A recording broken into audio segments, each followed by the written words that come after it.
Okay, hello everyone. I'm Arang Keshavarzian. I'm a faculty member here at NYU, New York University, as well as a member of the steering committee for the Iranian Studies Initiative at NYU. And I'm happy to welcome you to our panel for this afternoon. The title of the panel, as you hopefully know, is The Long 1970s, Iran's Radical Movements and Its Global Connections. We're fortunate, we're very lucky to have a wonderful lineup of speakers today who are going to share with us some groundbreaking research that delves into not only the late Pahlavi era, but also has important insights for us to think about the founding of the Islamic Republic with its afterlives and legacies, in many ways still with us all the way into the 21st century. And in doing all this and in presenting us new insights into Iran and the Iranian Revolution, I do think all three of our speakers provide us with new insights into this category that we oftentimes hear of global history. So this is an opportunity also to interrogate this notion, this discipline, this field of global studies. And let me also specifically welcome a special group of folks who have joined us here on Zoom, and that's what I'm referring to are the students from Brandeis University who are joining this session as part of a course titled The Iranian Revolution in Global Context. It's a pretty cool sounding course. This is being taught by an enterprising professor. Let me check my notes. The name is Dr. Nahma Sohrabi. Yes, who's teaching this course. Lovely to have her and her students with us this afternoon, along with the rest of you who are joining from what I gather from various parts of the world. Before I move on to introduce our speakers, let me just say a couple words about upcoming events. A week from today, Thursday, October 21st, we are co-sponsoring or collaborating with colleagues from the Ottoman and Turkish Studies program here at NYU to host a roundtable titled Turkish and Iranian Responses to Refugees from Afghanistan. It has a very large set of speakers who will reflect on the recent events in Afghanistan from the perspective of Turkey and Iran, and I encourage you to join us next week. Do note next week's event begins at 12 o'clock, not 12:30. And I believe Sahar is just, as you saw, Sahar just provided the link so you can sign up for the Zoom link for next week. In a couple more weeks, we have our final event for the fall semester on November 4th. We are hosting again a panel, this time titled Writing Capitalism into the History of Iran, with three excellent panelists, Kaveh Ehsani, Kayvon Harris, Shima Hoshiar, and our own Bita Musavi, who will be the discussant for the event. So please look out for those events, sign up for the Zoom link, and join us in these next few weeks. But let me turn to introducing our three speakers. I'm going to introduce them in the order that they will each speak. Each of them will have about 12 to 15 minutes to present their research, their papers. And we will begin with Rasmus Elling. Rasmus Elling is Associate Professor at the Department of Cross-Cultural and Regional Studies at the University of Copenhagen, where he teaches Middle Eastern studies. He is a historian of modern Iran with an interest in social theory and has written extensively on urbanism, ethnicity, and social movements in the 20th and 21st century, 20th and 21st century Iran. He is the author of Minorities in Iran, Nationalism and Ethnicity After Khomeini, was published in 2013. And more recently, he has authored Iran's Modern History, which is published in Danish in 2019. He's currently working on two projects. The first is a comparative project on Third Worldist solidarity movements in and for Iran and Palestine in the 1970s. And some of this research that we'll hear today speaks to that topic. But he also simultaneously is working on a history of the 1999 student uprising in Tehran, which he was kind of an eyewitness to and has written about in other forum. Next, we'll turn to Maryam Alemzadeh, who is currently a postdoctoral research associate at Princeton University's Sharmin and Bijan Mosawwar Rahmani Center for Iran and Persian Gulf Studies. She holds a PhD in sociology from the University of Chicago and was previously a junior research fellow at the Crown Center for Middle Eastern Studies at Brandeis University. She will be joining the Oxford University's School for Global and Area Studies next year as an associate professor. She is writing a book tentatively titled Perpetual Flux, Revolutionary Guards and State Building in Iran, which addresses the formation of Iran's Islamic Revolutionary Guard Corps as a state-sponsored yet quite independent militia. Last but not least, our final panelist is William Figueroa, who is a postdoctoral fellow at the University of Pennsylvania's Middle East Center, where he pursues his research into the historical and contemporary Sino-Iranian relations. He received his PhD in history last year from the University of Pennsylvania and is currently working on a book manuscript based on his dissertation titled China and the Iranian Left, Transnational Networks of Social, Cultural, and Ideological Exchange, 1905 to 1979. He has 2 articles forthcoming in Iranian Studies and Asian Affairs that explore Sino-Iranian relations in the 1920s to 1940s, and then in the 1960s and 1970s, respectively. He has also written on contemporary Sino-Iranian relations and the 25-year Iran-China strategic agreement that was signed a short time ago for various outlets, including The Diplomat and Jadaliyya. As I mentioned, each speaker will have 12 to 15 minutes to present their research. I will then share with you some of my thoughts, some brief comments and questions for the panelists, and they'll have the opportunity to respond to that. And that will leave us with plenty of time to field questions from the floor, your questions and comments. So the way we do it here is we ask you to put your questions and comments in the chat briefly and clearly and as clearly as possible. And then when we turn to the Q&A period, I will field them and pose them to the panelists. So you can begin to do so. You can start adding your questions whenever you like, but we'll turn to them at the end of the presentations. Okay, so with that, I'm going to turn the floor over to Rasmus Elling, who will be our first speaker. So there's this overall argument that the Iranian Revolution was urban in nature, and I basically want to ask, what was urban about? What exactly do we mean about urban when we say the revolution was driven by urban guerrillas, specifically that quintessential urban guerrilla movement of the 70s, the Fedais, or Sozmane Charikhoy Fedai Khalq, that I will refer to as Fedais in this presentation. So what I do is I examine a broad range of materials from and about the Fedais, underground pamphlets, intra-group discussions and debates, newsletters, biographies, autobiographies, theoretical writings. And I identify 4 analytical attention points connected to the urban, understood here as a range of social, material, and ideological phenomena intertwined with urbanization.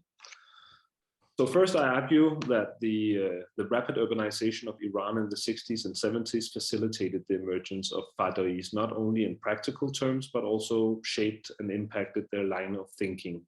So leading cadres among the Fedais had generally a very urban profile. They hailed from major cities, Tehran above all, but also Mashhad, but also that the material conditions that made their underground political activism possible were associated with urbanization. So urban centers, universities, student movements, youth movements, protests in the streets, riots, underground printing presses, safe houses, and so on.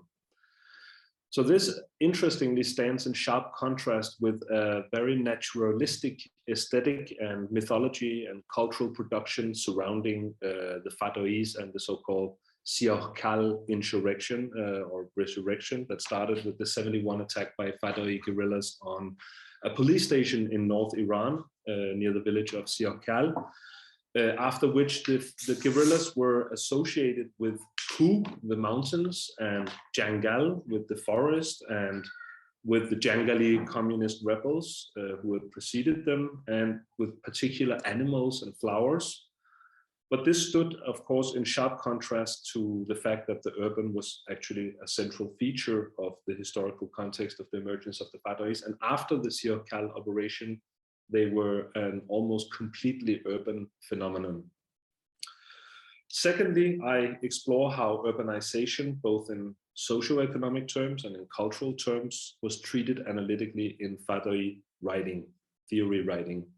Particularly, I look at how the Fedais treated the effects of the so-called White Revolution, the top-down land reforms launched by the Shah, dictated by the Shah, and how these reforms acted as a catalyst for a structural transformation from feudalism in the Fedai analysis to dependent capitalism, repressive modernization, industrialization under an aristocratic elite, obviously, but also importantly, a comprador bourgeoisie aligned with Western imperialism and associated with urbanization.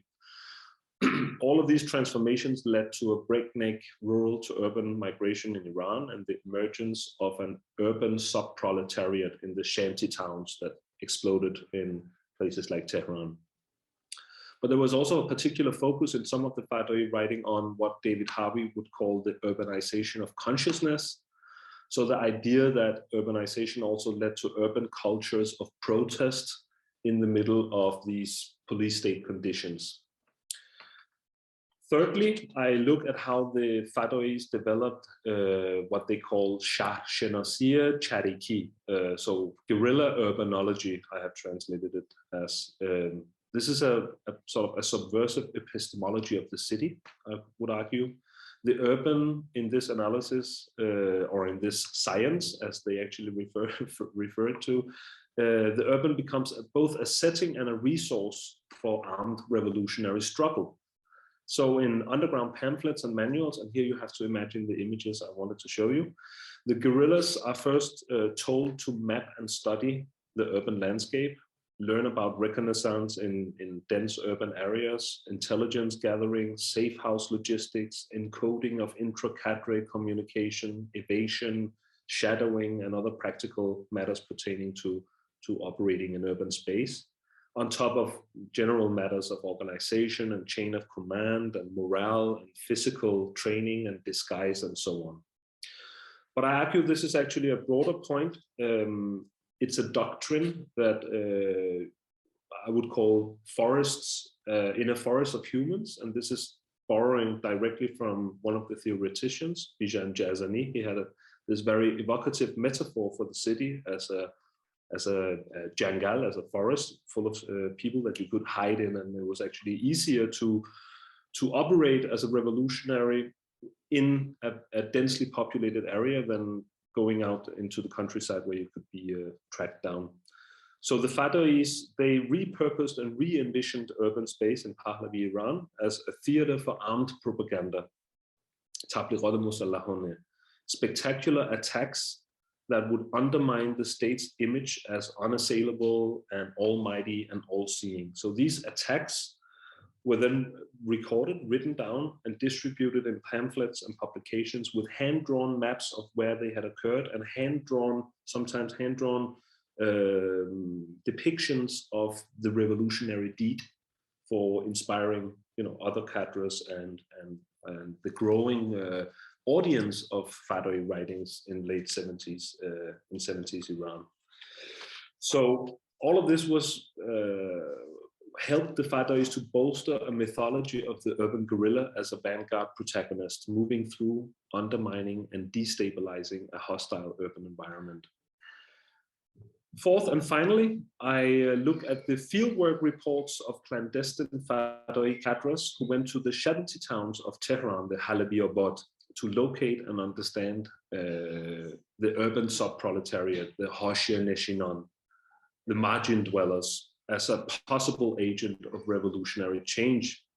To do this, the cadres, the Fedais, they went and asked questions about resistance, local resistance against authorities' attempts to control or evict slum dwellers. And this struggle against state-led authoritarian gentrification pointed to a sort of a new left understanding of the right to the city, not just about the right to housing, but the right to freedom, the right to shape the city the way you want to shape the nation and the future. And here you see the Fedais flirting, and this is very late, this is in 78 specifically, they're flirting with the idea of the urban subproletariat's mobilization as revolutionary embryos, a potential as big or even bigger than the much romanticized factory workers. All right, so to sum up, the Fedais, they saw the urban both as a scene of repression, surveillance, subjugation to a dominant bourgeoisie culture, entangled in global capitalism and imperialism, and at the same time as the site of new forms of solidarity, new forms of resistance, emancipatory potentials that would be brought about by urbanization, connected again to a universal struggle for freedom and socialism. So it becomes local analyses of global phenomena. And I hope to have shown then how, as scholars, if we adopt the urban analysis, we can contribute with new historical knowledge on Iran in the 70s, new knowledge that should be placed within, as Arang mentioned in the introduction, global history. Specifically, I've tried to show how the urban was used by guerrillas to work through the global.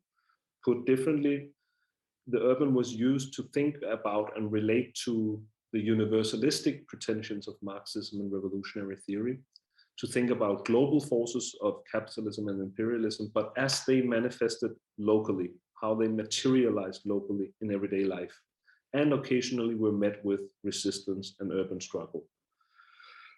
And then they would use this analysis to point out a path towards an Iran-specific praxis, tactic, and strategy. So a locally relevant path for a particular national liberation struggle within a transnational space of revolution.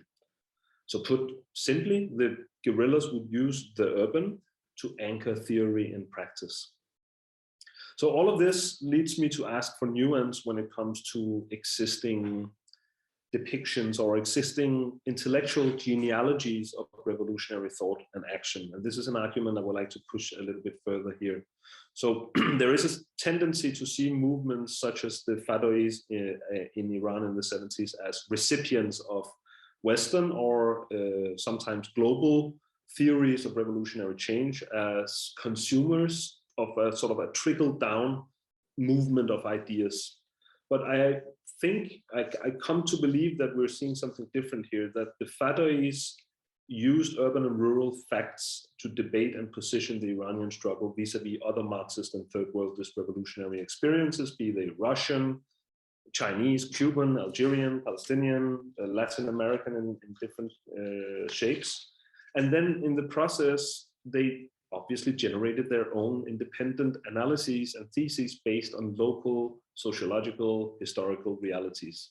It's often presented, for example, as if it was after reading inspirational texts about experiences from abroad, especially the Brazilian theoretician Carlos Marighellah's work on urban guerrilla, that the Fedais then proceeded to dismiss the Cuban blueprint for revolution, that is through rural, Foucault guerrilla-style uprisings, and then they would think about this in light of reading Marighellah, and then they would dismiss it. I argue the timing here is crucial, because we actually find very early Fedai or proto-Fedai writings from as early as the mid-60s, if one could argue, depending on how long you want to, understand the continuum of revolutionary thinkers that then become the Fedais.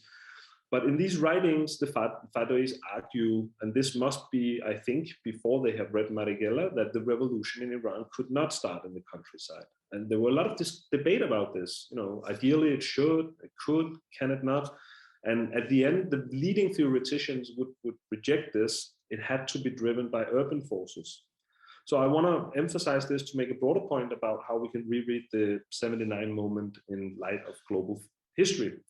So there's a recent essay, well, I don't know if it's recent anymore, it was recent when I wrote the chapter, I think it's 3 years ago, by sociologist Stuart Schrader on the Global Urban History Project's weblog that I highly recommend, where he discusses the genealogy of a key term in the famous French philosopher Henri Lefebvre's work on urban politics and the production of space. He argues, Schrader, that when Lefebvre wrote about La Ville Mondiale, the world city, the global city, Schrader reminds us that Lefebvre did that with reference to a third worldist conceptualization of the global urban that Lefebvre had come across reading a Maoist statement from 1965 from China. And the Maoist proposition was, briefly put, that cities across the global south were encircled by rural hinterlands teeming with revolutionary spirit among the peasants, and that the key to the city, so to speak, was the countryside. And that from the countryside, the forces of revolution would soon crush the urbanized bases of capital. But this prompted Lefebvre to think about the opposite, that urbanization and urbanism had actually surpassed and overflown the conceptual confines of the city, actually in the process erasing the urban-rural divide and heralding a new historical phase in which the right to the city would become a cry and demand, as Lefebvre famously put it, across a planet covered with urban landscapes. So with this reconceptual history, whatever we want to call it, revision of conceptual history, Schrader invites us to challenge, obviously, prevalent Eurocentric views and instead broaden our understanding of the globalized and urbanized condition of late capitalism. And I try to show in my chapter that by the time that Lefebvre's La Révolution urbaine hit the streets of Paris, key revolutionary thinkers in Iran had already decided that the urban was spilling into the rural. And you can actually read this. I wish I had my PowerPoint here in some of the texts in the mid-70s. Turning the cities into forests of humans, making urban guerrilla warfare more feasible than the rural counterparts of China and Cuba. So global urban history is a sprawling new field of research that requires the scholar to pay systematic analytical attention to the urban as a connection between different scales and spaces. It's a method basically to tease out details about the patterns that structured myriad small and big acts, the lived and embodied experiences of a moment like the 79 moment. So with the simple recognition that space is historical, a global urban historian will pay attention to the built environments in which thoughts were thought and actions were executed, and the way that cities, urbanizing landscapes and infrastructures have impacted humans, ideologies, cultures, and politics. This does not mean, however, that we're interested in overstating the global urbanization as sort of an all-round causal explanation. It's an attempt to have a complementary frame of analysis that can possibly also challenge other existing frames that might boil down something like the 79 revolution to a purely national or cultural or ideological phenomenon, insular and exceptional. And I think also global urban history can provide this kind of eye-opening reminders of synchronicity of change on a world scale. So the fact that ideas can emerge simultaneously different places around the world. And with that, we can probably nuance a discussion that tends to be sometimes dominated by the idea of diffusion or transfer history, mobility, traveling history, and then think about simultaneity. This is something that obviously needs much more work, but it could be one of the implications of the stuff that I've been trying to get at in my contribution. So finally, a somewhat related point, because all of this is, it's obviously also about not just taking global conceptual frameworks and forcing it on the Iranian experience, but also trying to understand the Iranian case on its own terms, in its own words, with its own concepts, in this case, the Fedai analysis. So a final and related, somewhat related point is something that I thought a lot about during the project, but I didn't write about it, I think, in the contribution, is the use of primary sources as possibly secondary sources. Because in a situation where censorship and repression in 70s Iran had sort of stifled intellectual production, public debate, academic research above all, some of the material I have been studying here contains remarkably layered and complex analyses of Iranian society and history and politics of the time. And I will argue, or we can discuss this now, that using these as secondary sources doesn't preclude, obviously, basic source criticism. It doesn't prevent a more normative discussion of whether they were right or wrong in their analyses. It does imply that we could take these sources more seriously as sociological rather than simply merely social products.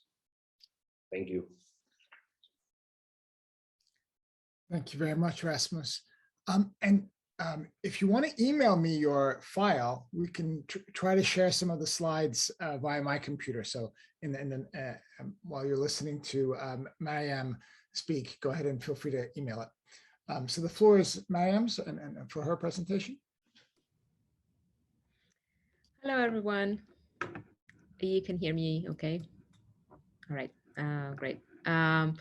I have to, like Rasmus, first extend my really deep, real gratitude to people who made the making of this volume, The Global 1979, possible.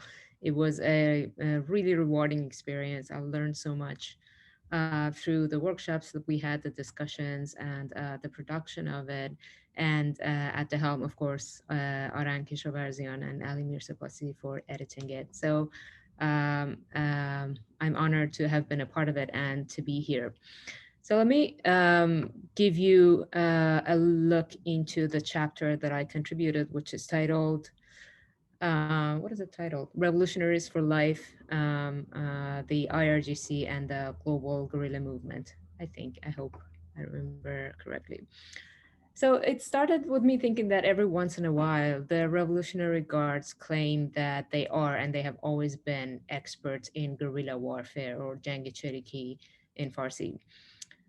When I was interviewing Revolutionary Guards in Iran and looking up archival material a few years ago, I rarely came across evidence of systematic planning, training, or organizing the IRGC as an irregular warfare unit.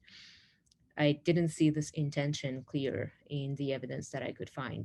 There were a few high-ranking commanders that claimed they had such expertise and the organization as well, but I found no corroborating evidence for it, really.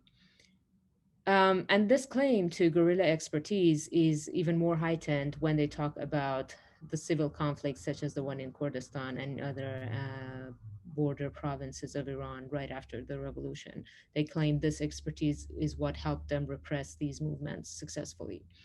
So the question I ask in this chapter is, what was the nature of the IRGC's claim to guerrilla identity? What did it do for them if it was not exactly the organization, the training, the combat techniques? And in trying to answer this question, I realized we can explore yet another global dimension of the 1979 revolution. So we know that in the 1960s and 70s, a global guerrilla movement reigned over the world, from the Algerian independence, War of Independence, to the Cuban Revolution, to the Palestinian sort of stateless revolutionaries in the Middle East. And the Iranian revolutionaries were by no means disconnected from this global space, as Rasmus has just talked about. Leftists and Muslim Marxists participated in this movement both by consuming and modifying and reproducing the anti-imperialist ideology and methods of armed resistance, and also by physically connecting to Palestinian guerrilla camps in the Middle East and actually training there. But as we all know, these activists were not incorporated into post-revolutionary state institutions, including the IRGC.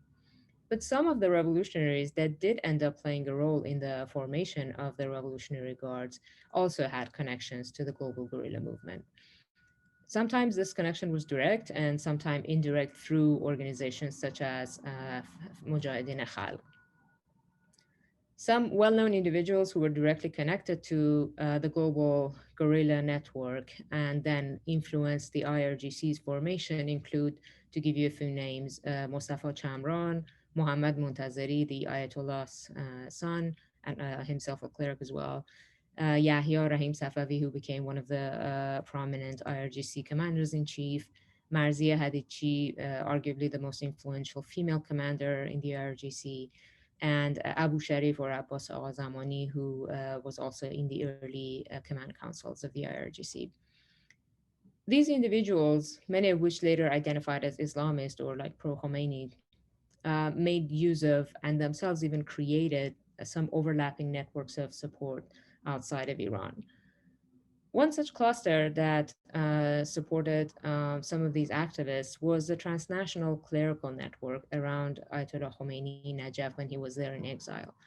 This cluster operated more on informal relationships, principles of a shared life worth and common values, and they in fact explicitly and actively avoided to delineate a specific organization around their collectivity. And this is important because this type of organizational work kind of transported to the IRGC as well. Khomeini himself is reported to have been of the opinion that operating under a specific flag defeats the purpose of a quote-unquote true Islamic grassroots movement. One of the companions says this. And even though Khomeini did not endorse armed resistance directly, this network did provide social and economic capital for some of the armed activists. Another source of support for Iranian Islamists who took up armed activity was the network of Amal, an armed resistance organization, as you know, that Musa Sadr and Mustafa Chamran ran based in Lebanon. And they had a liberation goal in mind and were focused on the repressed Shia populations in Lebanon. Chamran, granted that there were a lot of frictions between Amal and the Palestinian cause and the PLO, and because of that with pro-Khomeini activists outside of Iran. But nevertheless, Chamran was in touch with multiple Iranian groups and individuals and facilitated their safe exit from Iran, their settlement in neighboring countries, and their guerrilla training in camps, and even their participation in ongoing civil wars in the region for experience and for assisting in the cause of emancipation. Mohammad Montazeri was another individual with a vast network to other activists and organizations outside of Iran who also supported volunteers, trained them for irregular warfare, and at least in the beginning, heavily relied on the groundwork that Amal had created. So let me focus on the case of Montazeri. In the chapter, I do go over a few individuals' trajectory, but I think Montazeri is a good example to show us how Islamists made use of this extraterritorial Iranian network and how their experience of global guerrilla movement was transported into the IRGC after the revolution. Montazeri himself was a recognized anti-Shah activist in the 1960s in Iran and eventually left the country in early 70s to evade Soviet pressure. As he started training activists for armed resistance through the documents and memoirs that I saw, two characteristics stand out about his style of work. First, he proved to be a strict and proactive planner, unlike his peers in the clerical circle. There's a memory shared by a few of his disciples independently in their memoirs, and it's like very frequently highlighted. And that is an instance of his harsh treatment of Marzia Hadichi, who was then a trainee under him and later a prominent IRGC commander. She had apparently disregarded organizational protocols to meet up with her husband, who had traveled from Iran to see her after a long while. And Montazeri heard about this, got mad, and as a punishment, he invited her, lured her into a hotel room with the promise of a phone call that would give her a new mission, and then abandoned her in that hotel room without sustenance for a while, and she was only lucky to survive that act of organizational discipline. So the second characteristic of Montazeri's work was his deep commitment to the globality of the resistance purpose. He did not limit his liberation agenda to Iran. And both of these characteristics are common within the guerrilla movements at large, And interestingly, both became problematic after the revolution and during the formation of the IRGC, which is an indicator of the legacy the IRGC wanted to take from the guerrilla movement and the things they wanted to leave out. So to address that, after the revolution, some of these individuals who had acquired guerrilla training established their own guardian forces, independent of the provisional government, independent of each other. So there was a multitude of them growing. And Montazeri's PASA, acronym for Pasdaran Engelab Islami, or the Guardians of the Islamic Revolution, was in fact the most organized of these militias by far. Now, Bazargan's provisional government wanted to centralize these militias, but they refrained, the militias refrained. It was only when the transitory Shorai Engelab Revolutionary Council, which is a much more fluid entity and easygoing in terms of rules and regulations, it is only when they step in that the militia leaders gave in and sat down to negotiate a merger, which led to the eventual IRGC in April of 1979. The irregularity of the guerrilla organizations is, we should remember, is intended to provide them with the flexibility to avoid detection and repression by the state. They are fighting against a sovereign state usually. But the IRGC would not be facing such a problem as a state-sponsored militia. Nevertheless, activists of the grassroots militias who had experienced armed revolutionary resistance within a global context were unwilling to give away their revolutionary freedom of action, even though they were no longer fighting a sovereign government. So they kind of decided to keep the spirit of revolution in form while they couldn't anymore claim to have a revolutionary goal of uprooting standing government. Montazeri's approach to leadership, and later that of others like Abu Sharif and Chamran, was deemed too programmatic to go with this new spirit of revolutionary freedom. In other words, even though the Guards had preserved the spirit of insurgency and constant movement that was prevalent among guerrilla fighters, they did not need to, and they did not want to imitate the organization and the discipline that guerrillas deployed to survive, which is what Montazeri wanted to pursue. And this is the first twist that the IRGC put on the global guerrilla experience. The second manifestation of the IRGC's unique take on being global revolutionaries appeared in the distance that the Guards assumed from Montazeri when negotiations of unification of the Guards went further. So Montazeri and his militia PASA were invited, in fact, to the meetings of the unification. But despite the fact that he had the strongest background in regular warfare and organizational work, maybe only second to Chamran, he was not assigned a role in the IRGC's command council. There's some evidence that suggests that this was at least partially his own decision. And the fact is, in addition to his critique of the IRGC's lack of discipline, he was also of the opinion that state builders in general and the IRGC in particular were ignorant of the global revolutionary agenda. And by not joining the IRGC, Montazeri pursued his extraterritorial agenda independently and occasionally caused frictions with the IRGC. For instance, he and his small group of armed associates even went to the verge of an armed confrontation once when they wanted to leave Tehran for London on a liberation mission, and some of them didn't hold valid passports, so the guards in the airport stopped them, and they, like Montazeri and his folks, occupied the tarmac and threatened to start like an exchange of fire. And then the highest ranking commanders of the IRGC had to intervene to prevent that from happening. So after such events, the IRGC started vocally and clearly distancing itself from such missions and from Montazeri, even though they kept the rhetoric of exporting the revolution alive. And we can also observe this sort of double move in the fact that the IRGC's liberation movements branch, which was like similar in mindset in what Montazeri had in mind, died away in just a couple of years and was later replaced by the Quds Force, which operated with a different mission. So what I claim here to wrap up is that the IRGC became a novel addition to the global phenomenon of armed insurgency. It came to being as a legal state-sponsored entity that nevertheless sought to remain revolutionary. IRGC leaders had learned the global script, so to speak, of revolutionary guerrillas, but could no longer define its revolutionary ethos in a fight against the government, like in content, as I mentioned.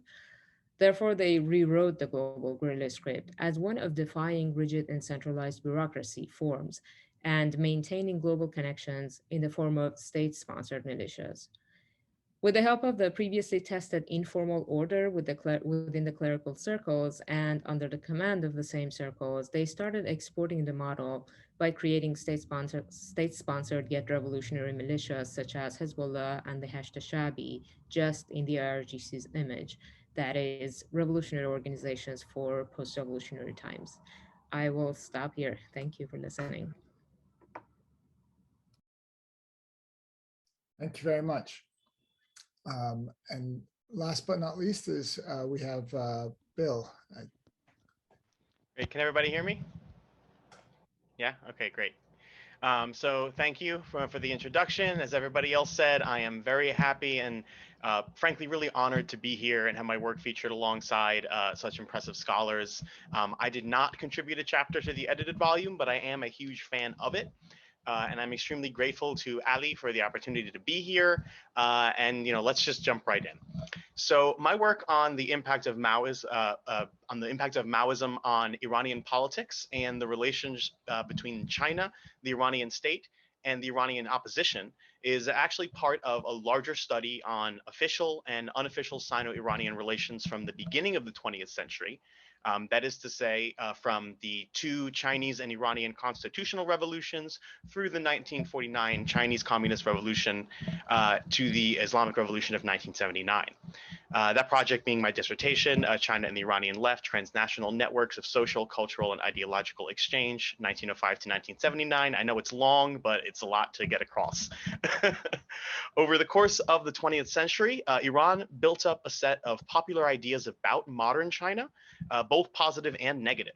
And through this foundation, and as well as through major shifts in the international political scene generated by the 1949 revolution itself, and the subsequent Sino-Soviet split in the 1960s, a small group of Iranian students came to see China as a potential model for revolutionary action and put these views into a sort of organized fashion. This group, an offshoot of the youth organization of the Tudeh Party that was based in the UK and in Germany, called Sazman Enqelabi Hezb Tudeh, that is the revolutionary organization of the Tudeh Party. They were small, but became highly influential in the overseas student radical community. By 1969, the entire secretariat of the CIS-NU, the Confederation of Iranian Students National Union, and most of the leaders of the Organization of Iranian Students in the United States were either Maoist or affiliated with some Maoist organization. According to Nuruddin Kianuri, a key figure in the Tudeh leadership, Sazman Enqelabi had, quote, carried away a significant portion of the party's supporters in the West by the end of the decade, perhaps 90%. Although eventually ousted through factional disputes and sidelined by China's sudden recognition of the Shah in 1971, and never the deciding voice in the international student movement, they were an important force pushing forward a period of intense activism and radical propaganda, alongside more frequently recognized nationalist, socialist, and Islamist factions and influences. They were also not the only Maoist organization. There were others, including an armed guerrilla group that participated in an uprising near Amul in the early 1980s, as well as many guerrilla groups that drew on, debated, and ultimately rejected, but still were inspired by Maoist ideas and tactics, as our previous discussions have mentioned. But for the purposes of this study, I'm focusing on Sazman Enqelabi, although I do plan to expand my research to encompass these groups in the final version of my book. The traditional historiography does tend to overlook these groups because of their eventual failure to build a sustained popular movement. They are frequently criticized for their mistakes, blamed for setting back the opposition movement, and sometimes even for the eventual rise of the Islamic Republic and the overall failure of the socialist revolution in Iran. While these criticisms are sometimes warranted, there is no question that the organization made tactical blunders, became enamored with China, and ended up serving as a effectively as a tool in the Chinese propaganda, kit that was effectively discarded as soon as the political winds shifted. However, I do think it's still worth taking them seriously as a political movement, trying to understand them and their perspectives. Why was Maoism an attractive option in the 1960s for some Iranian student radicals, and why did its slogans resonate even with those who were not themselves Maoist? It would take me, the rest of our session to answer this in full, so I'll limit myself to just a few remarks on that subject. First of all, while Iranian Maoism was not a dominant or major tendency in and of itself, it was an extreme manifestation of the popularity of a certain brand of radical politics in the 1960s, especially amongst Iranian students abroad, after the brutal crackdown that dismantled and executed or otherwise drove underground all significant opposition groups within Iran. Slogans that espoused armed struggle, radical action, and youthful resistance replaced more traditional socialist, nationalist, and communist discourses across the political spectrum. I shouldn't say replaced, in many cases simply influenced or became intertwined with or were drawn upon and adapted to the Iranian circumstance. Furthermore, this was an expression of the importance of internationalism as a political reference point for basically all students around the world in the 1960s who participated in these movements, as these ideas were frequently combined with support for anti-colonial struggles in Vietnam, Cuba, and elsewhere. Mao explicitly, that is Mao Zedong in China, explicitly linked these ideological disputes to his domestic enemies and used the opportunity to push a radical alternative to Soviet policy internationally as part of the Sino-Soviet split, an ideological and political conflict initiated by Mao between China and the Soviet Union. Where the Soviet Union advocated caution and economic development, China advocated armed struggle, anti-imperialism, and independent nationalism as the correct path towards world revolution. China was increasingly associated with its vocal support for revolutionary struggles around the world, and in particular, its advocacy for a militant approach to politics. As part of this strategy, the CCP was actively recruiting communist dissidents who were willing to endorse their agenda against the Soviets. This was the origin of Sozman-e Inqilabi, which coalesced as an organized group after a few individuals were contacted directly by the Chinese government in 1964 via Chinese student groups who were more or less looking for people who were willing to go to international conferences and to lend support to the Chinese cause. Several members actually traveled to China and undertook military and ideological training. Some, like Mohsen Rezvani, traveled over a dozen times between the 1960s and the 1980s. Others, like Mehdi Khan Baba Tehrani, remained in China in residence to assist with the Persian section of China's Radio Peking International Broadcasting Program. In general, China translated Maoist materials and information about the Chinese position into a wide array of languages and distributed them around the world. This effort made the Little Red Book, which I'm sure you're all familiar with, one of the most printed books of the 1960s and 70s, with official editions in 36 languages. By the mid-1960s, Maoism was popular among student groups and third world radicals from Berkeley to Beijing, and this attraction was reflected in the international trend towards student radicalism and militant political organization. This culminated in international protests that rocked the world in what is frequently referred to as Global 1968, and it's worth noting that Iranian students were not only active participants in that movement, but were, to borrow a phrase from my colleague Matthew Shannon, who has written about this in his dissertation, the vanguard of the student movement that occurred across the globe in the 1960s. Against this backdrop, Iranian Maoism would emerge as an important current that would both impact the Iranian opposition and something else that I found when doing my research was official Sino-Iranian relations as well. While the story of Sozman-e Inqilabi is fascinating, and I could go on for quite a while, there are 2 points I'd like to emphasize, glossing over a lot of really fun anecdotes, which I'd be happy to share if we have time at the end.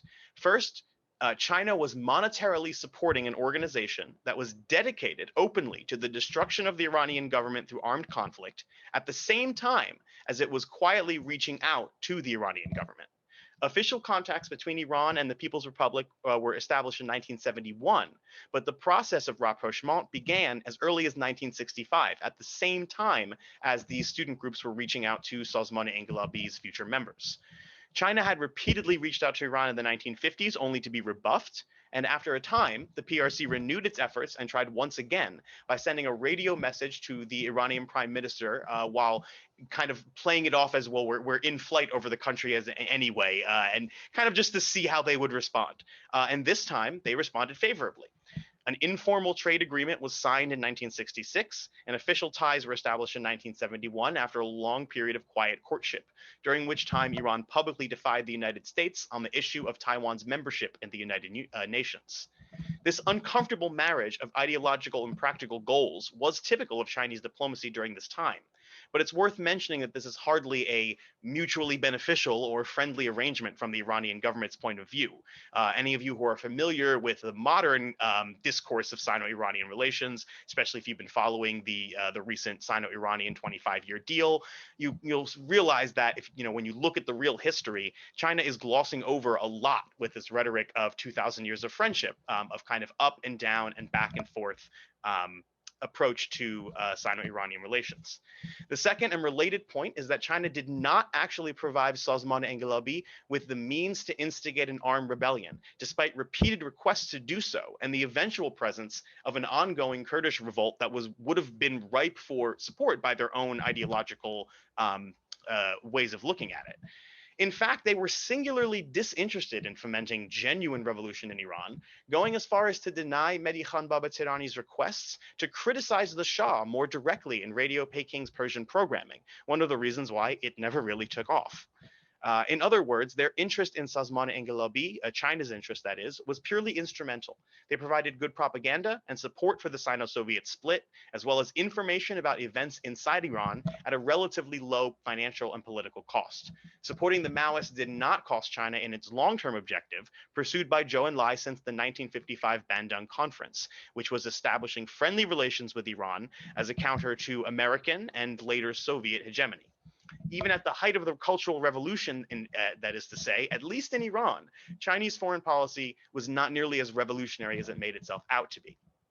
Now, to bring this to my final major point, whether this was intentional or not, establishing unofficial relations with the Maoists may have accelerated the pace of Sino-Iranian rapprochement. And this is a bit surprising because we don't usually look at this episode as having anything to do with official relations whatsoever. Although the influence of Sazman Engelabi was, as I mentioned, somewhat transitory, and their direct impact and long-term impact on Iranian students was limited, the popularity of Maoist materials did not go unnoticed by the Shah. Furthermore, Sazman Engelabi's efforts to instigate armed struggle led them to send several expeditions to Iran through the mid-1960s, which had unintended consequences. For example, in April of 1965, one of these groups, led by Parviz Nikha, was implicated in an assassination attempt, a very famous one, that was carried out against the Shah. Although the attempt failed and the perpetrator had only tenuous connections to the Nikha group organizing within Iran, Savak used the incident as an excuse to arrest the entire cell. Led by the Sazman Engelabi faction, the CISNU, the Confederation of Iranian Students, responded to the arrest of the Nikha group with a massive publicity campaign against the Shah. This resulted in, or was one of the factors in the commutation of Nikha's sentence from death to life imprisonment. The episode was an important moment in the history of the Confederation of Iranian Students and provided the organization with its first significant victory in an indirect confrontation with the Shah's government, and the Shah with his first setback at the hands of a Maoist-oriented student group. Ironically, Nikha would actually go on to become one of the group's most high-profile defectors and a major figure in overseeing the Shah's own propaganda efforts to depict himself as a kind of Maoist sage king from a certain point of view, leading his people to a glorious future, something I would be happy to talk about more later, but don't have time to get into now. This attack was used as an excuse to initiate a campaign of infiltration and demoralization against the pro-Chinese student factions and against the CISNU as a whole. In a letter from Tehran on October 22nd, 1966, U.S. Ambassador to Iran Armin Meyer described Savak's new attitude towards the Chinese communists. And I'm going to quote a bit extensively here, so bear with me. Savak is showing an interest in the long-term threat posed by the Chinese communists. The latter have not been able to form any organization within Iran, but have been successful in their propaganda activities amongst Iranian students in Europe. An increasing number have begun to show Chinese communist sympathies, and some of them apparently have even visited China. The Chinese have flooded Europe with publications which are having an effect on Iranian students, some of whom can be expected to return to Iran and attempt to conduct subversive activities. Savak believes that these students returning will have to be checked very carefully, lest the Chinese communists get a foothold in Iran. Although Savak believes that the pro-Soviet group now dominates the Tudeh Party, it feels that the Chinese communists, considering that they have been laboring under the double disadvantage of being newer in the field than the Soviets and having no official representation in Iran, have done very well to date. The Shah also publicly made a big deal about the fact that the failed assassin was connected to Maoist groups. In an interview with Le Monde, he claimed to have received a full confession from Nikha and his associates, saying, quote, "He looked me right in the eye and told me, yes, we encourage Shamsabadi to make the attempt on your life since we are pro-Chinese communists and seek to overthrow the regime."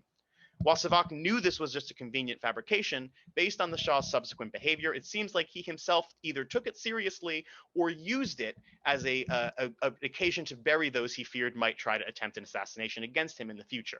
This would have important repercussions for both his views on China and his ultimate decision to pursue a closer relationship with Beijing. The Shah had never been particularly friendly to China, so this was a big about face.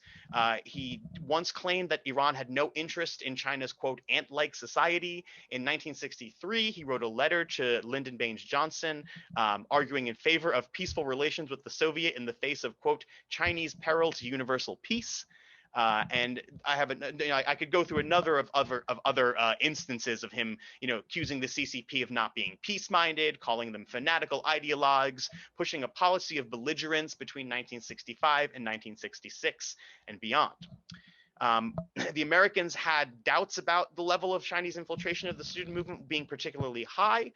In a 1970 CIA study called Student Unrest Abroad, they found the effectiveness of Maoist publications in Iran had, quote, been undercut by rapid economic and social development, and for the most part were of the opinion that although, again quoting here, though rightly deemed no immediate threat to general security, these groups still pose a threat greatly in excess of their numbers. To a young dissident with the anarchistic outlook of the new left, a level of disruption and uncertainty created by killing the Shah would generate a positive gain. So the Shah, who had survived multiple assassination attempts already, in my view, likely shared this assessment. Now, just to wrap things up, the Shah's apparent increased anxiety came at the same time as Chinese officials began making friendly overtures to Iran, and he was on the other side of the table responding positively.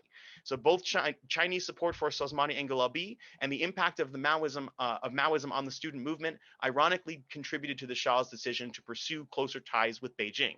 He did this in order to take the wind out of the sails of his detractors in the student movement, the most vocal of which were now largely pro-Chinese or had similar sounding views.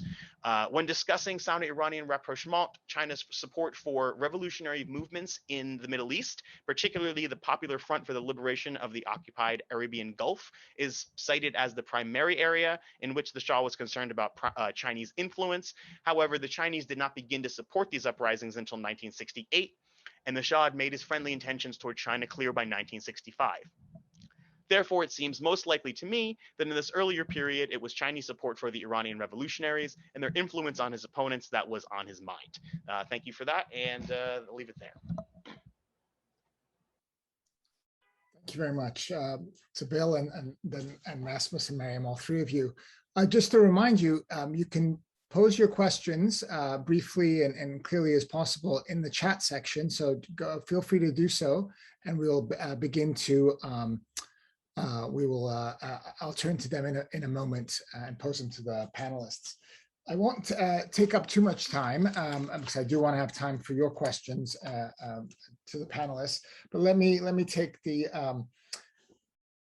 take a moment to share some of my thoughts and just offer one set of questions to the three panelists. What I really appreciate, I will even say love about these three projects, is that they do not end on globalism or global connections.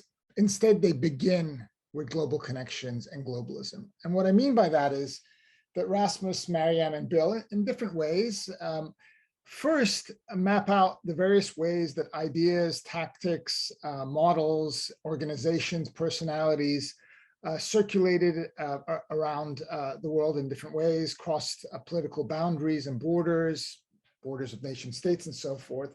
But that's not enough for any of them, right? Saying that Iran was somehow part of the world in the 1970s isn't particularly interesting or frankly very surprising.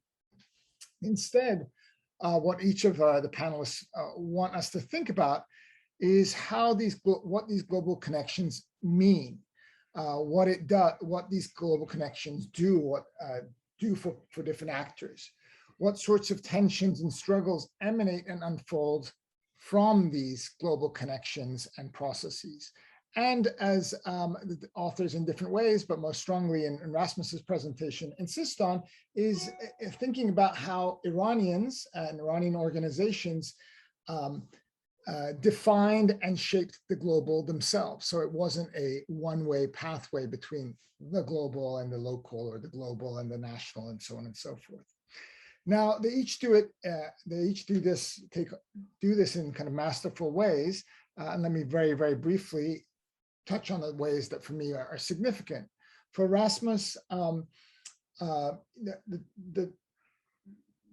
translations of texts, the engagement of Iranian intellectuals with leftists from Latin America, for instance, the larger understanding that these leftists were part of a universal struggle and practice for building revolution is quite clear. But what he nicely illustrates is that these engagements, these intellectual engagements, this kind of pan-leftist or global leftist engagement interacted with existing debates amongst leftists themselves. And they used these international, let's call debates, to reinterpret and re-understand the battlefield that they were engaged in against, to confront the Pahlavi monarchy. So it was part of the pivot away from the forest to the urban, right? We don't know what would have happened if they'd never read any works from Brazil or Latin America. They may have arrived at some of these conclusions and may have mapped out the maps that Rasmus has collected and looked at, for instance, but it was informed, it was part of let's call it a global turn. And that's quite useful and important to understand. So, and another way for me that's useful to think about it is that the global scale intriguingly authored the urban scale in ways that scrambles our more conventional and more hierarchical notions of the global and local. So that's what I like, is this co-constitution of the global and the urban that I appreciate in Rasmus's work. Similarly, Maryam and her project, she very usefully begins by documenting how Iranian men and sometimes Iranian women traveled outside of Iran, cross borders to learn military tactics, to engage with other revolutionaries in the Arab world and even beyond, and in a sense become guerrilla fighters in this emergent category of the global guerrilla. And she shows these were actors that were significant in 1978, 1979, and even after. But what's intriguing is that, in fact, the struggles that these global guerrillas were engaged in wasn't, in fact, military confrontation with the Shah. What she discovers is that what was much more striking is the struggles and conflicts that entail after the fall of the Pahlavi regime and in the basic civil war context in which the Islamic Republic was born, and how different conceptions of what it means to be a guerrilla or a global guerrilla, a sharik, were battled out by different groups. And these different groups didn't neatly fall into secular or leftist versus Islamists. There were debates amongst Islamists. So some of our binary categories are also shattered and complicated through Maryam's study. Ultimately, what is intriguing is that the global guerrilla is valorized by all of these groups in one way. Everyone wants to represent themselves as a global guerrilla, even if ultimately, ideologically, they're departing in many, many different ways from some of these ideas. And Maryam encouraged us to understand or think of the battles in Kurdistan and Turkmenistan and places as actually the field where the Cherik becomes the Sepahi, the Revolutionary Guard, and how that transition takes place in a concrete moment in time and a concrete place, the struggle over subjugating Kurdish resistance to the founding of the Islamic Republic. Finally, Bill 2 is not satisfied by simply acknowledging that, yes, Maoism was translated in Persian, and yes, there were Persian students who traveled to Iran and Iranian students who traveled to China and so on and so forth. And he documents this in the piece that I read, and he does a very, very nice job. He documents the proliferation of Maoist splinter groups and parties, and is quite significant. But what's more intriguing for us is that he reads this proliferation of Maoism in, let's call it, the Persian language world as taking place in the context in which the Chinese government is actually trying to court, to use his term, trying to court the Pahlavi monarchy, right? So Pahlavi internationalism that we sometimes talk about was, in a sense, running parallel with, let's call it, left internationalism or Maoist outreach work. And it's that, and it's those kind of contradictions and tensions that Bill is able to expose by not simply being satisfied with ending, well, look, Iranian leftists were global. Sure, that's important, but that's not where the interesting stories kind of end up. And that's what I mean by not ending on the notion of the globalism or global connections, but using it as a springboard to delve into many other issues that our three panelists have looked at. Let me just kind of ask the same question to all three of them, and they don't have to answer these. We can turn to the audience, but you can. My mind began to wander and ask you to think about the consequences of the stories or the aftermaths of the stories that you tell. So for Rasmus, I wanted you to, if you could, share with us your thoughts on how these conceptions of the conceptions of the urban poor, the urban as being a revolutionary space, how that translated into the policies of the Islamic Republic on the Hashin, the marginalized peripheries of the city, the urban poor, informality in those forces. Are there any connections you can draw between the writings of the Fedai and Fedai aligned groups in the 70s with policies of the state after 79, after 81, let's say?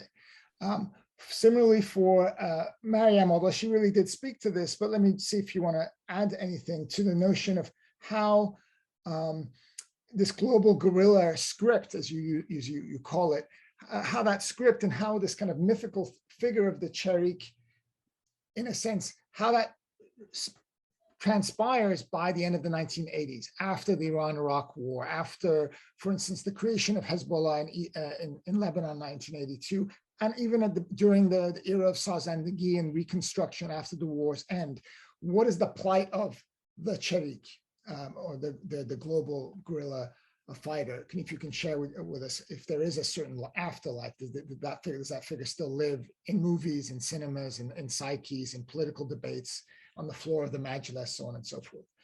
And lastly, for Bill, you nicely alludes to this kind of tension here between Chinese governmental policies vis-a-vis the Shah, and not so much in your talk, but in the paper that I read, you point out that when the Khomeini and his students come to power in Iran, there's a moment of tension between the Chinese government and the Islamic Republic.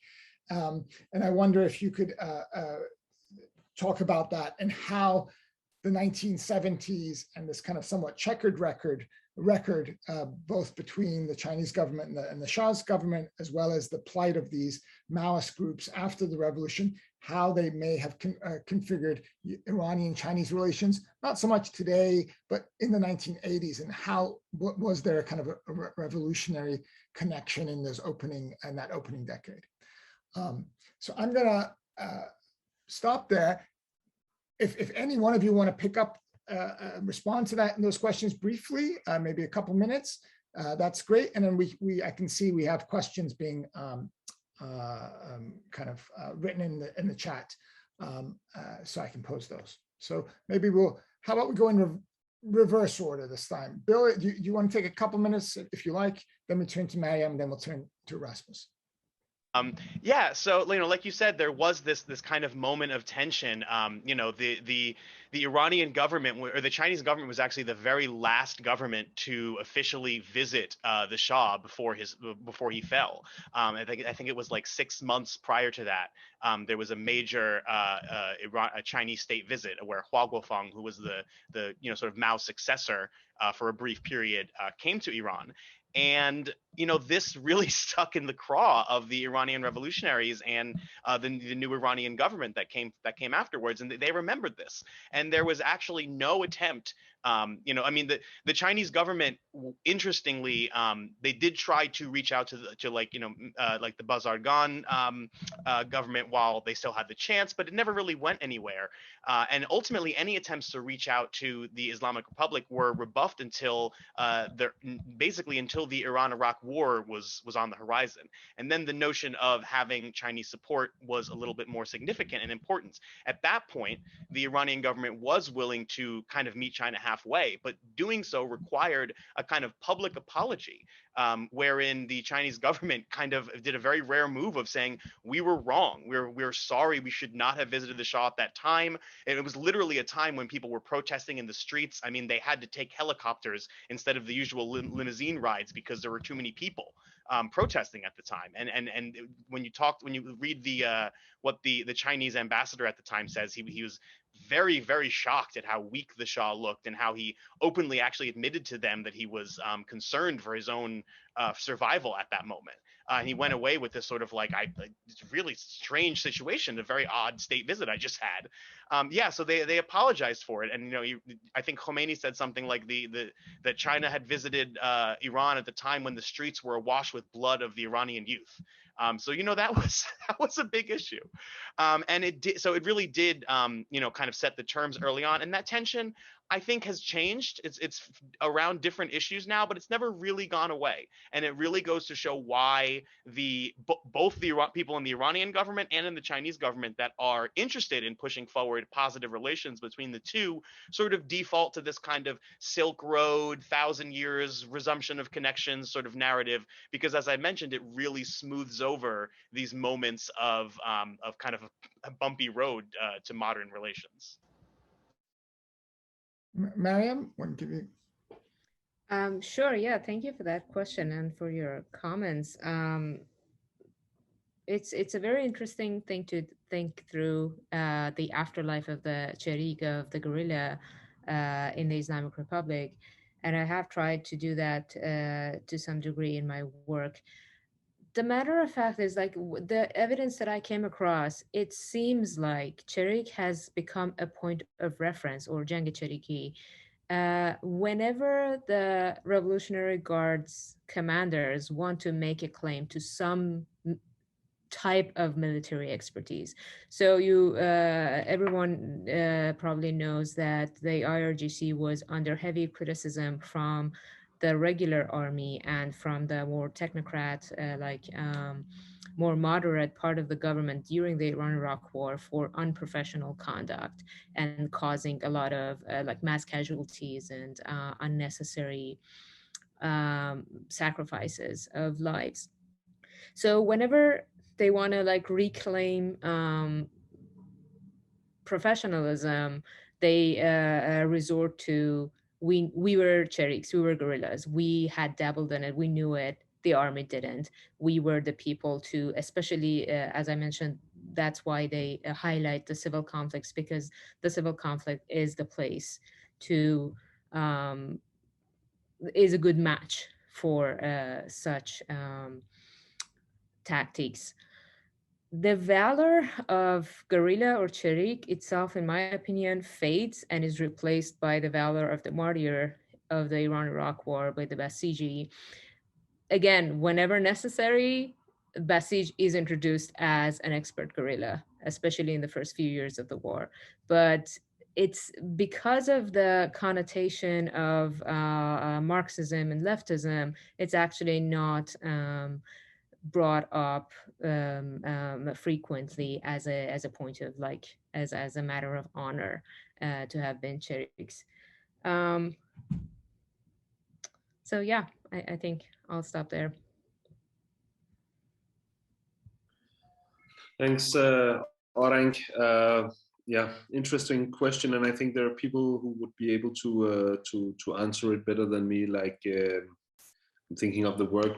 Obviously, Asif Bayat is a name that comes to mind, but I would say Azam Khatam's work and some of Kaveh Ehsani's work and Kayvon Harris, who's there. Both of them are going to speak, I think, at your next event. We should ask them.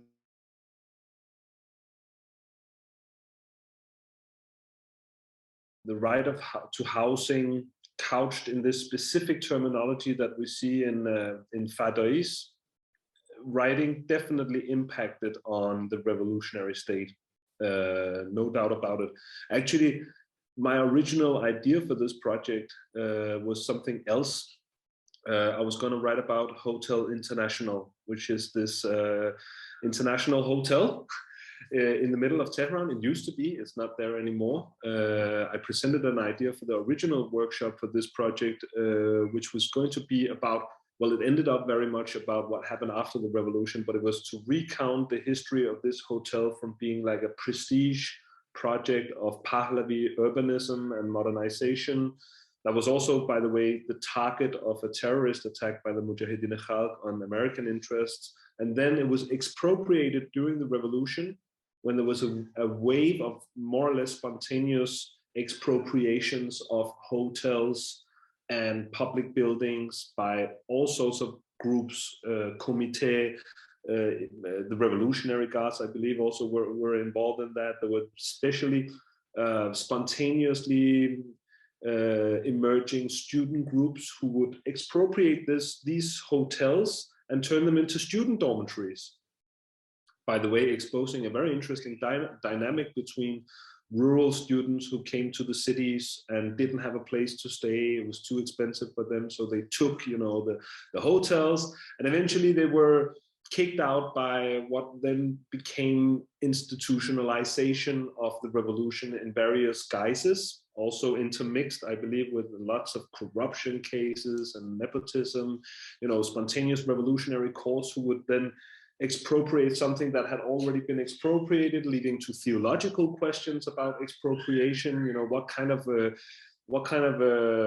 property can you expropriate, and in whose name, with which authority? A lot of these expropriated facilities then became part of the post-revolutionary state and its different statal and parastatal organizations. But throughout this, there was a strong rhetoric, and it continues today, and it was perhaps particularly strong during Ahmadinejad's presidency, the talk about creating public housing and making sure that everyone can afford a place to live and the right to a roof over your head, not so much the right to the city, but the right to, you know, to find a place to live. So definitely there's a clear, I think, legacy and impact there, and it's a super interesting question that I hope I will be able to dig into later. But for now, I would recommend the works of Azam Khatam, especially on this.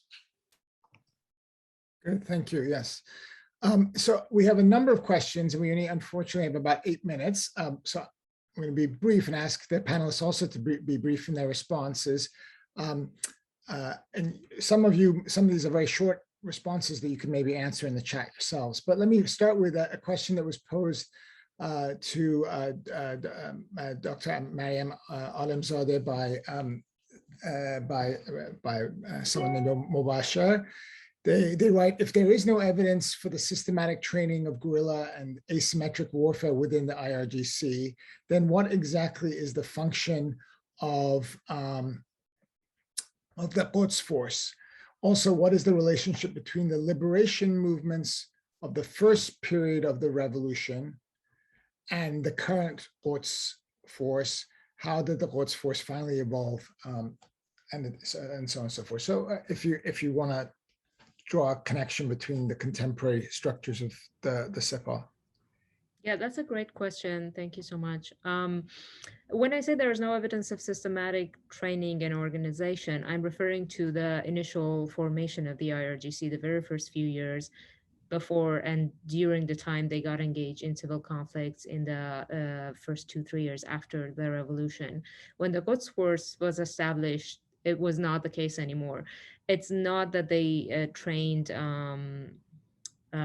in the trained volunteers in the manner of like the guerrilla organizations exactly, but they were trained for like skirmishes and small scale like night raids and like mini operations that would the type of thing that they have been doing in Syria and Lebanon and so on and so forth. And for this, they actually got a lot of experience, gained a lot of experience during the Iran-Iraq War. So you know that the regular army had the regular military units, an equipped ground force, a navy, and an air force. I mean, of course, downsized after the revolution with the purges and everything, but still there. The IRGC, after a few years, did become or did claim to be able to become a regular military in that sense. But the type of operations, the type of missions that they stuck with were the ones that allowed them to sort of maintain that minimal level of flexibility and avoid the army level of bureaucratic structure. So even though they acquired tanks and built up a classic ground force, and it was officiated, I think, in 1985, if I'm not mistaken.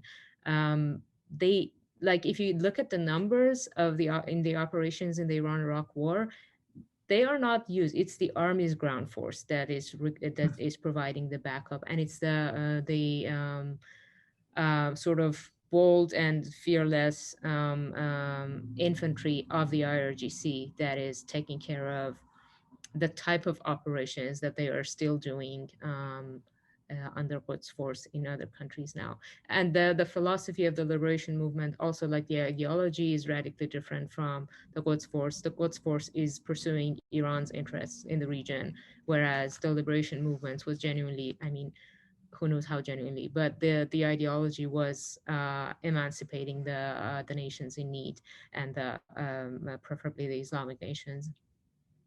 So yeah, that at least they appeared very different. Thank you. Let me just turn to a question directed to William Figueroa. Nikki Rod writes, is there any indication that the Chinese supported or Chinese government supported some of the opposition movements to the Shah's regime, specifically in order to push for an expedite an Iranian Sino rapprochement? Yeah, no, I didn't see any evidence of this being like their plan. I think these were two parallel processes that happened to kind of coalesce in a way that was, the way that Joe and Lai was sort of hoping it would. I would say that their main reason for reaching out to Sazman Enqelabi was, mostly for propaganda value, both internally, because they were also, I didn't mention this, but they were frequently mentioned in newspapers in China as sort of like, look at this array of people, even Iranian revolutionaries have come to China to learn from Mao Zedong's book and all these sort of things. So that was a big part of it. And then also the sort of international, like saying to other communist organizations, look, we have all these people on our side. We have the Iranians, we have the Albanians, and okay, that's about it. But we have some people on our side. And then what was sort of, holding them back from giving weapons, actual weapons, like, for example, what they did in the Dhofar Liberation Front or with the Palestinians, was this overarching desire to reach out to the Iranian government that, Chinese foreign policy at this time is very factional. There are multiple influences kind of pushing and pulling. And so that I sort of see it as these two parallel processes. Thank you. And then I've had a few questions directly sent to me. Let me just, let's end with one that was directed to Rasmus. Someone writes, basically, what about the influence of, I think what they mean is what the influence of these ideas about the urban among Kurds, Arabs, Azeris, and Baluch armed groups. I guess, did you come across these ideas, not just amongst the Fedai, but specifically ethnic minority armed groups of the 70s, let's say 60s and 70s?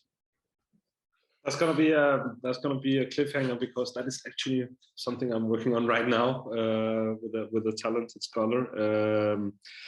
So the brief question, the brief answer would be that obviously some of the minorities that we're talking about here, they live at that point in rural areas mostly, or less urbanized parts of Iran. And interestingly, I mean, there's plenty of references to, you know, revolutionary potential among dissatisfied national minorities, as they would call it in Fedai writings, but it's never really fully theorized. And let's be honest, it's not very based on a direct experience with local realities in those areas, with some exceptions. There are, you know, a few local minority region-based Cherokee activists and thinkers that we're trying to look into. But obviously, this becomes quite important in the immediate aftermath of the revolution, when a lot of the Fedais, you know, falling out with the Khomeinist forces, end up trying to support or be supported by Kurdish the Kurdish insurgency in the west, and the Turkmen Sahra in northeast, and the massacres that went on there by the hands of the Khomeinist forces. So this is really an important part of the immediate aftermath of the revolution, where the urban question, you know, they leave the city physically. So the question is now about, you know, are you able to ally yourself with the completely different circumstances of the Kurdish liberation movement, for example? On the Azeris, I don't know. That's a really good question, and I would love to know more about it. I also just want to really quick mention that there's a lot of influence of Maoism amongst the Kurdish groups at this time as well, especially amongst Komala, and you can even still see it to this day and the sort of discourse of the PKK and other major Kurdish groups. That's also something I'm looking to go into more myself as when I get the chance. Yes, Rasmus, we'll talk about this. I see you gesticulating wildly over there.